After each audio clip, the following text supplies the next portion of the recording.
We're continuing to follow an explosion reported at about 2 this afternoon at Lakes Gas Company. That's on the 2100 block of Naring Street. News Channel 7's Maria Schatkowski was on the scene minutes after the blast was reported and has been reporting this story for us up to the minute ever since. Maria? Heather, firefighters tell me that an employee with Lakes Gas Company here in Wausau was painting the inside of an empty propane tank when the explosion happened. He was hurt in the incident and taken to the hospital, and at this time his condition remains unknown. Firefighters were able to extinguish the flames quickly and say that they were lucky that this wasn't a more serious explosion. It rattled the windows, the house, everything. So it was a little bit of a scare there.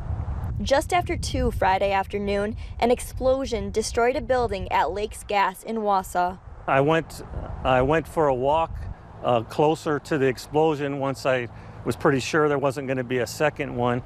I could see a blue building. It looked like half of the building was blown away. It was in splinters, and there was smoke rising from the building. Within minutes, the Wausau Fire Department responded to the scene and were quickly able to extinguish the flames. So our primary concern was putting out the fire so that it didn't impinge or rupture any other tanks, which obviously would have done more damage to the business, but also could have affected the surrounding area. As neighbors watched from the side, it took crews only 10 to 15 minutes to put out the flames.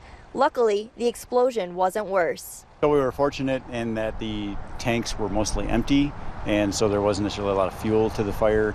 We also shut off the gas supply going to that building, and the building didn't have a lot of structural fire load, and so our personnel were able to put it out pretty quickly.